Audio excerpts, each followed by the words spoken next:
Gunsmoke. Brought to you by L&M Filters. This is it. L&M is best. Stands out from all the rest. Around Dodge City and in the territory on West, there's just one way to handle the killers and the spoilers, and that's with a U.S. Marshal and the smell of Gunsmoke.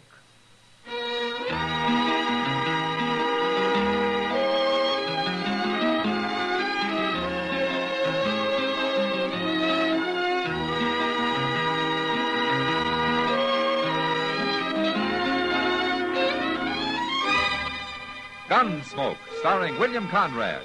The transcribed story of the violence that moved west with young America. And the story of a man who moved with it. I'm that man. Matt Dillon, United States Marshal. The first man they look for and the last they want to meet. It's a chancy job, and it makes a man watchful. And a little lonely.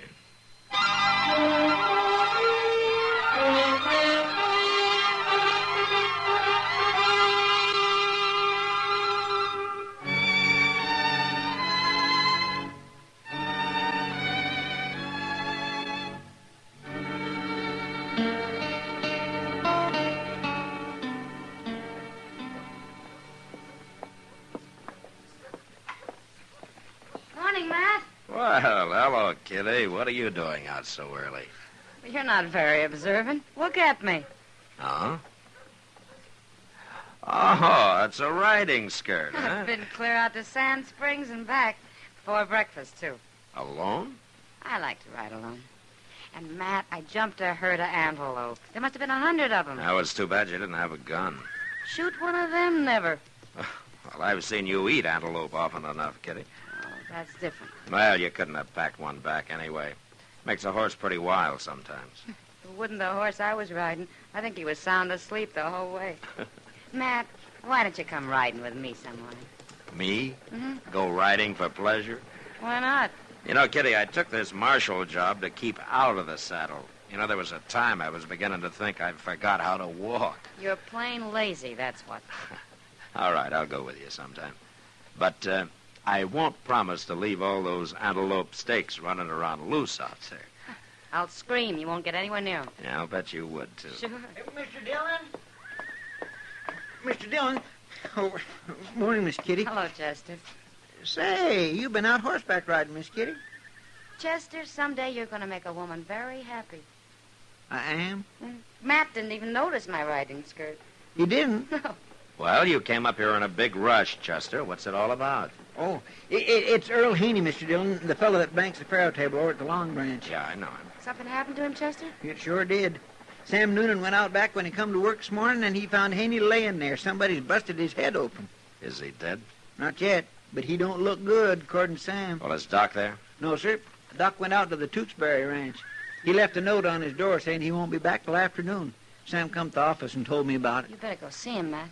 Yeah.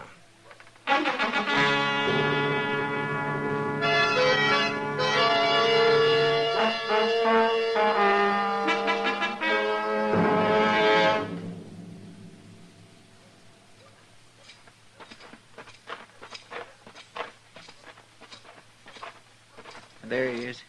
The end of the alley, Mr. Dillon. Well, at least Sam put a blanket over him. Good thing you come, Marshal. Is he still alive, Sam? Oh, he's alive, but he ain't good. He comes to every once in a while, and then he passes out again. Yeah.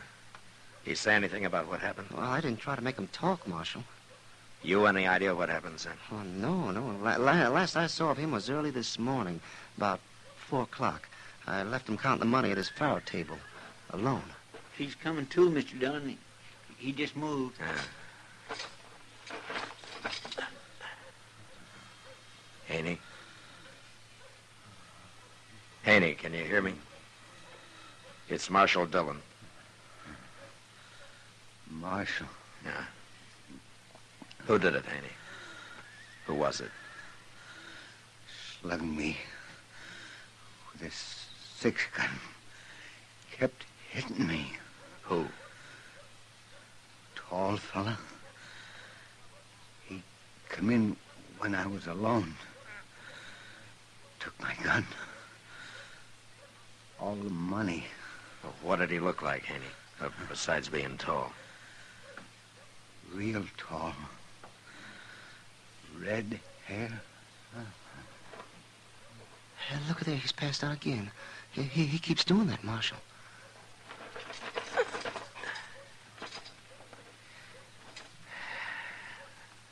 A tall man with red hair.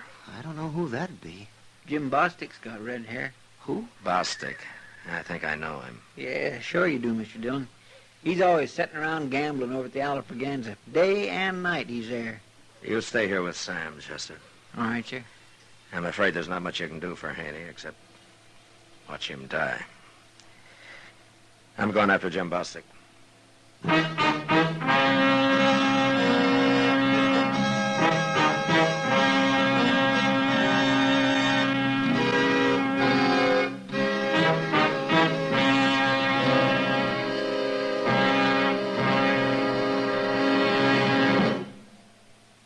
This is it, L&M filters. It stands out from all the rest.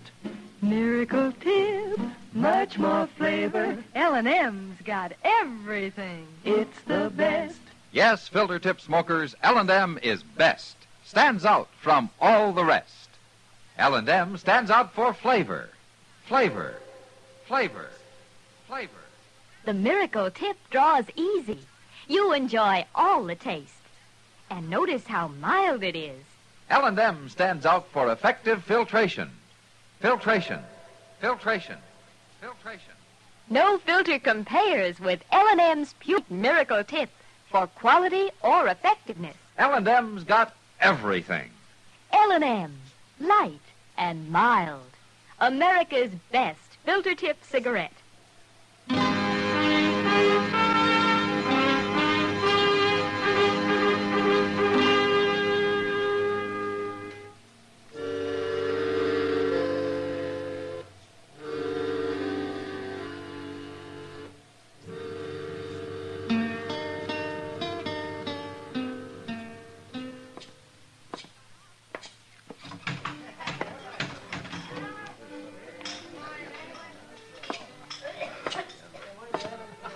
Filled it inside. There they are, gentlemen. King High Straight. My pot. Who can McKinley? Well, hello, Marshal. Take a hand. No, thanks. I want to talk to you, Bostic. Now? Yeah. What about? Come over to the bar and I'll tell you. Sounds important. It is. Okay. Deal me out this hand, gentlemen. Okay, Bostic. All right, gentlemen. That's for the deal. Hope this don't break my luck, Marshal. It's been running good the last couple hours. All-night game? Oh, he started just after midnight. Yeah, then you've been sitting with those men ever since midnight, then. Just about, Marshal. What'd you want to see me for? You know Earl Haney, Bostic? I ain't proud of knowing him. Oh? I got no use for him. It's nothing in particular, Marshal, but I never did like him. I see. Well, what are you asking me about him for? He was, robbed and slugged this morning. He was? Well, you don't think I had anything to do with it, do you? He said it was a tall man with red hair. And you're the only red-haired man I could think of. Oh, he's lying. He's trying to put it on me because we're enemies. You think he'd do that? Well, of course he would. Haney'd do anything to get me in trouble. He's dying, Bostic. That'd be going pretty far, wouldn't it? Not for Haney, you wouldn't. You know, there's something I don't understand. What? You're making a big argument about Haney lying to get you in trouble. Well, there are 4 men sitting over there to alibi for you. Well, I wasn't in the game the whole time, Marshal. I left for about an hour. What time? Yeah, it was about, 4 o'clock, I guess. It was, huh? Oh, that's when Haney got it. That's when he got it. You're going to be disappointed, Marshal. What? I still got an alibi. Oh, you better have. Who is it? Doc Adams. Doc? Sure. I got a stomach cramp real bad, so I left the game, went over to Doc's and woke him up. He fixed me some stuff in a glass, and then we sat and talked. He said he had to get up early anyways. Well, I'll say one thing, Bostic. You don't think straight, but you think fast. Mr. Dillon? Yeah, what is it, Chester? It's Haney. He come to again, started asking for you. Says he's got something to tell you. You'd better hurry. He's awful serious about it. I'll go, Chester. But first, I'm going to take your gun, Bostic. What for? Give it to me. Here, Chester, you hold it. Yes, sir? You're under arrest, Bostic. Under arrest? Take him to jail, Chester. Well, no, look here, Marshal. All you got to do is ask Doc. He'll tell you. Doc's not here. He won't be back till afternoon. Well, I can't wait that long. I'm starting out for Coldwater in an hour. I want to be there tomorrow. You're not going anywhere till Doc gets back. Probably not then. All right, lock him up, Chester. Yes, sir.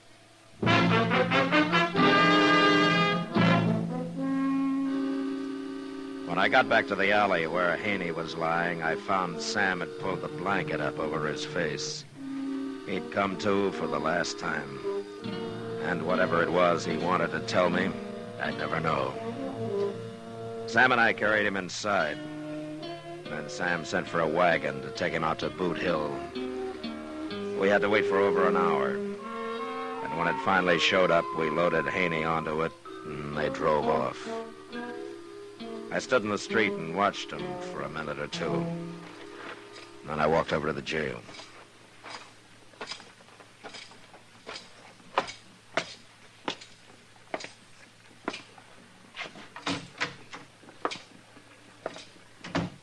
Hey, who's out there? Hey, come back here. Out back. Mr. Dillon, hey, come out here. Mercy sakes alive, I didn't think you was ever coming. He had a gun hid out, Mr. Dillon, and he got the drop on me just as I was locking him up. He made me get in the cell here, and then he closed the door on me and left. I've got a key. Well, I should have held his gun on him the whole time. I had it stuck in my belt, though. Who'd have thought he was carrying another gun here? All right, Chester, come on out. I swear I've been yelling myself for it. You'd think somebody would have heard me, wouldn't you? He's got over an hour's start on us. Well, he's headed southeast, Mr. Dillon, toward Coldwater. How do you know? That's where he said he was going. Yeah, I know. I heard him. Yes, sir, but he told me again when he left. He said he knew you was going to be awful mad at him, but he'd planned to be in Coldwater tomorrow, and besides, it wouldn't make any difference once you talk to Doc. Well, he kind of decides things for himself, doesn't he? Well, he is a pretty independent fellow, Mr. Dillon, but Doc will be back in a couple hours, so there's nothing to worry about. Nothing to worry about. Well, I mean, as soon as Doc tells you Bostic was with him this morning, then he'll be clear, won't he? Bostic tried to use Doc for an alibi just to stall for time, Chester. But he didn't know Doc was out of town. You talk like you think he's innocent. Well, didn't Haney tell you he was only trying to get him in trouble? And he was dead when I got there. Oh. Well, me and Bostic was talking about it on the way over here, and we figured that's what he was going to say. I reminded him when he ran off, but he just wouldn't wait for you to come back. He said he'd had all he could stand to dodge, and he wanted to get out of here right now. Like I said, he's kindly independent. He didn't run because he's independent, Chester. He ran because he's guilty, the way any murderer would. And while we're standing here jawing about it, he's out there covering miles. Well, but a couple of hours won't make so much difference, Mr. Dillon. We can go after him if Doc says he was lying. We'll get started now. But if he didn't do it and we waste time chasing him, the real murderer will get away. I want Bostic, and I don't want any more talk about it. No man's going to break out of this jail and ride off like he owned the country. I'm going to get my horse and go after him before I get so mad I can't see the track. You can stay here and talk your head off if you want.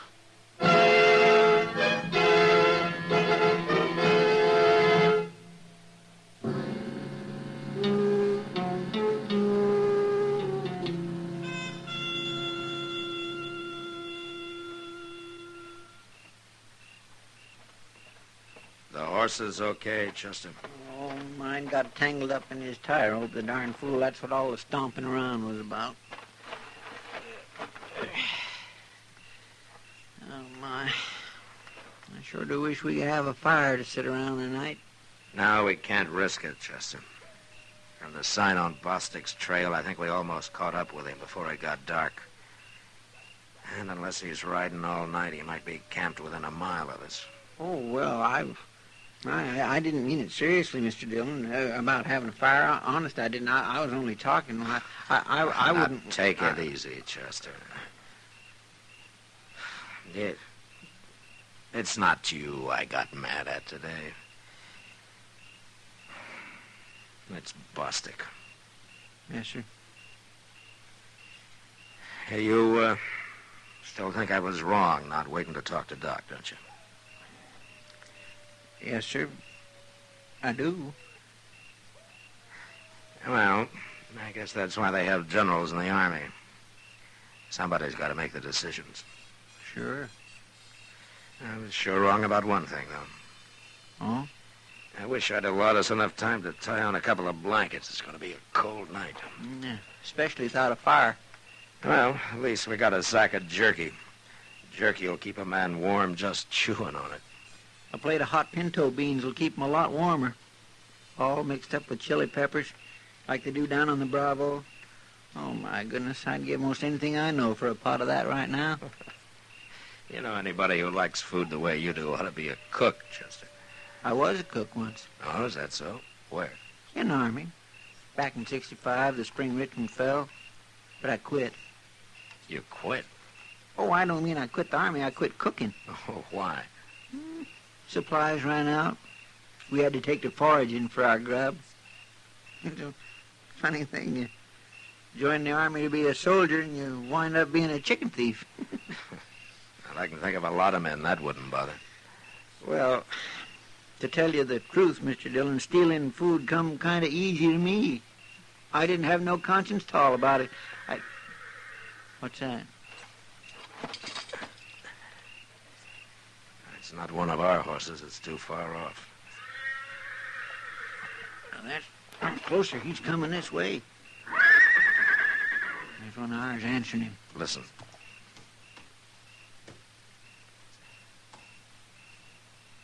Now, that horse is hobbled, Chester. Come on. There, I see him. Right out there. Yeah, he's seen us, too. He's standing still. I wonder how far he's come like that. Easy now. Don't scare him. Oh. Steady, boy. Hold. Yeah, he couldn't have come very far with those hobbles. Not more than about a mile, I'd guess. How do you figure that? Well, it's been dark an hour and a half.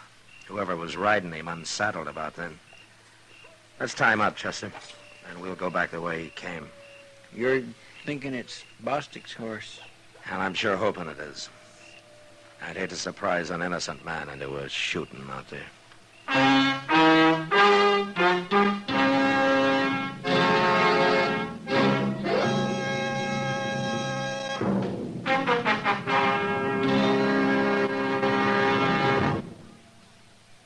L&M is best. Stands out from all the rest. L&M's got everything. Everything? Everything. Best flavor? L&M stands out for flavor. The miracle tip draws easy. Lets you enjoy all the taste. Best filter? L&M stands out for effective filtration. No filter compares with L&M's pure white miracle tip for quality or effectiveness. Best tobaccos? Highest quality tobaccos. Low nicotine tobaccos. L&M tobaccos. Light and mild. Every way, L&M is best. Stands out from all the rest. How easy they draw. How mild they are. L&M's got everything. King size or regular, L&M is America's best filter tip cigarette.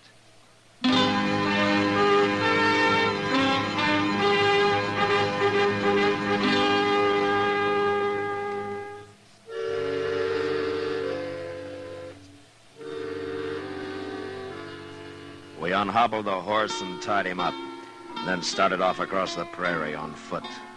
A man makes less noise than a horse. We couldn't do any tracking in the dark, so we had to go by guess and hope we were lucky. But we weren't. And after wandering over the prairie half the night, we gave it up and found our way back to camp. There was only one other thing to do. And a couple of hours before dawn, we led the horse back some distance the way he'd come hobbled him again, and hid ourselves in the high buffalo grass. And then we waited a long time. What if that horse starts back for our camp, Mr. Dillon? Then we're in trouble, Chester. Well, anyway, this beats stumbling around in the dark. I like to broke my neck a couple times last night. And I was hoping we'd be lucky. If we'd found him asleep, we could have taken him without a fight. And doggone him. He probably slept the whole night, all cozied up in a blanket, too. Shh.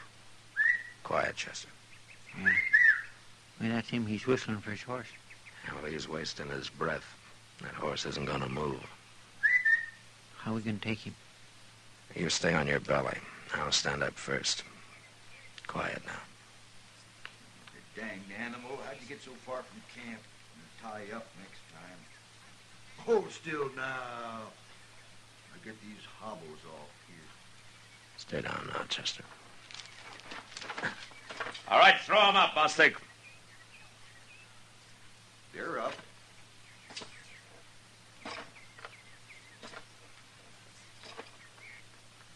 Now, what you come chasing clear out here for, Marshal? I'll take your gun, Bostic. Okay, Chester. Chester here, too? Is that why you come after me?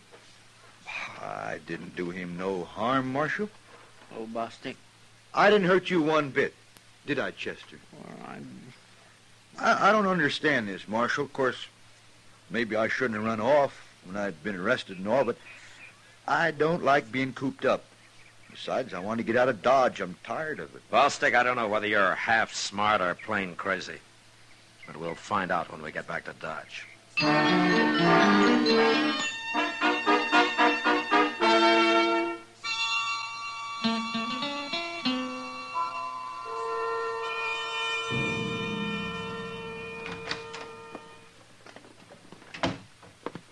Doc will be down in a minute, Mr. Dillon. He's finishing up an autopsy. An autopsy on who? I don't know. You don't, huh? Did you tell him about Bostic? Yes, sir. Well, what did he say? Well, Mr. Dillon, I'd rather Doc told you himself. What's the matter with you, Chester? You're not even looking at me.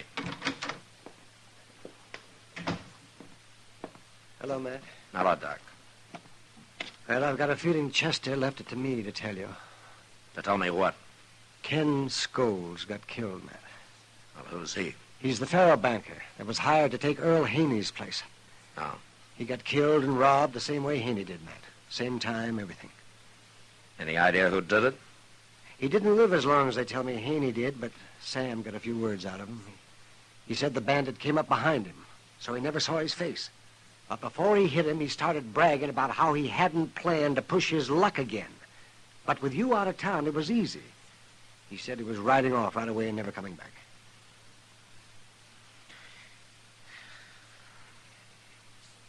Well, I guess there's no use asking you about Bostic, is there? He was with me, Matt. Like he said. All right, go get him, Chester. Yes, sir.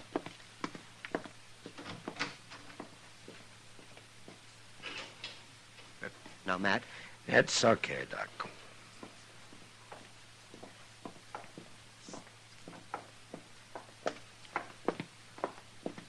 Hello, Doc. How are you? I'm fine, Bostic. I'm fine. Well, Marshal, did he tell you? Yeah, he told me. There's your gun, Bostic. Oh, thanks. You ain't sore at me, are you, Marshal? A man's been killed because I lost my temper yesterday, Bostic. If I'd been thinking instead and stayed here, it wouldn't have happened. That's bad. That's real bad. Yeah. Marshal, you ever get to Coldwater, I'd like to buy you a drink. You would? Anybody can make a mistake. But it's a rare man that don't try to weasel out of it when he does. Well, I'll be going now. So long, Marshal.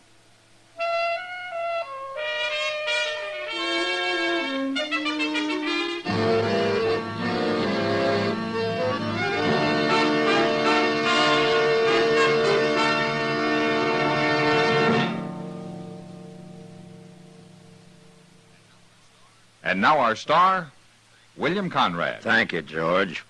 Mild and plenty quick on the draw. That's L&M for you. And the pure white miracle tip on the business end of every L&M filters out everything but the taste of the world's finest tobaccos. All you have to do is pick up a carton of L&Ms and you'll see what I mean. L&M stands out from all the rest.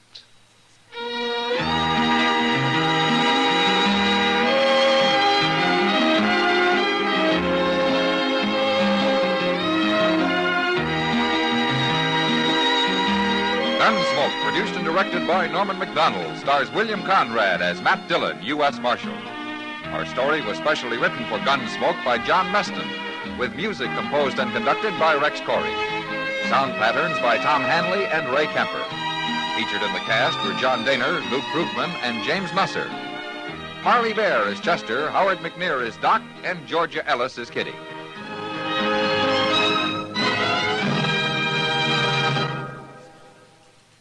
Stop.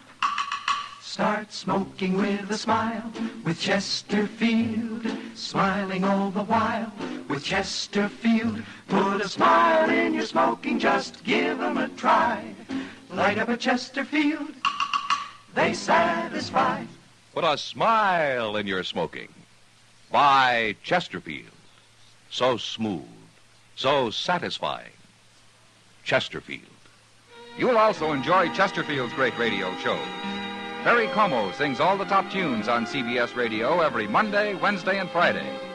Jack Webb stars in Dragnet on Tuesday nights. Check your local listings.